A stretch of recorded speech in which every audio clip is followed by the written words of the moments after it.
Hey, forever runners. Recovery for us old folks is probably more important than actually our run training. And one of the key components of recovery is how well you sleep at night. So I want to go through in this video on what is the best sleep for runners. And there's a little formula to follow that will get you there. So I'm Herb, the Forever Runner. I'm a heart attack survivor, ultra runner, and online running coach. And I help runners in their 50s, 60s, and 70s effortlessly run faster without injury by following my Forever Runner Method program. So let's talk about sleep. So here's the formula I'm going to go over. It's called the 10-3-2-1-0 formula. So here's how it works. To get a good sleep, these are the things that you need to put in place so that you get the right amount of sleep your body desires. So the first thing is 10. What that means is 10 hours prior to when you go to sleep, you need to quit taking in any caffeinated drinks. So caffeine affects a lot of people for a very long time after you have that cup of coffee or tea or whatever you might be having. And by limiting that at least 10 hours before your scheduled bedtime, you'll greatly diminish the possible effects that caffeine has in your system as far as getting to sleep. So the first one, limit caffeine 10 hours before you sleep. The next one, 3, is 3 hours before you go to sleep, limit taking in any food. So if you're on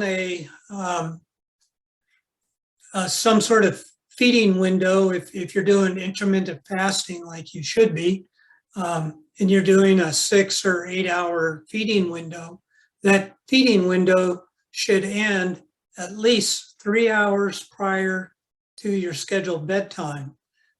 This allows your body to spend its time digesting that food, not while it's also trying to wind down and get you to sleep.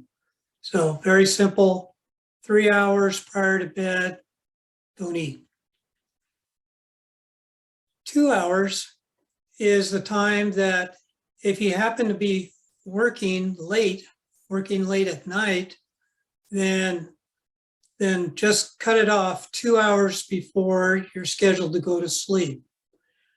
Because while you're working, you're focused, your mind's rolling around, and your stress level is up a little bit, and you need time to wind down from that so that you can go to bed in a natural sort of way.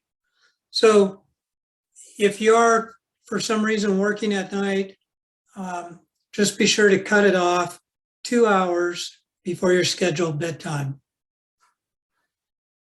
1 hour before your scheduled bedtime, you should turn off your screens. Now, this might be hard for some people if they're Netflix freaks or something and are binge watching in bed, into the night. But that light from the screen really affects your hormones in your brain activity, and it just keeps everything elevated. And you need to shut that down and have a window of time where that settles down and you can go to sleep. So 1 hour before you go to bed, turn off the screens. Now the last one is 0. And what that means is ideally your bedroom should just be a place to sleep. So when you're ready to go to bed, there should be no electronics. You should be able to turn off all the lights and pull the shades so there's no light getting in. And you want that room to be cool because you sleep better in a cool environment. Now, it's real interesting the effects that even a small amount of light has on our body when we're trying to sleep. It doesn't necessarily have to hit your eyes. It can hit other parts of your body, and your body will recognize that there's some light going on, and that can delay you getting to sleep. So set your bedroom up so you can get the right amount of sleep for you. Now, it might be 7 hours, 8 hours, or 9 hours, whatever works for you best.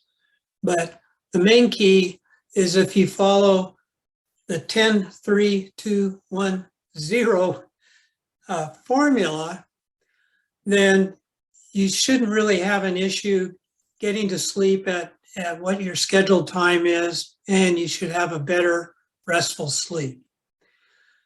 So stay tuned, and down the road, I'll go over a couple of more important recovery tips that you need to know so that when you do want to go run, you feel energized, ready to go, and you don't hurt yourself. See you in the next one.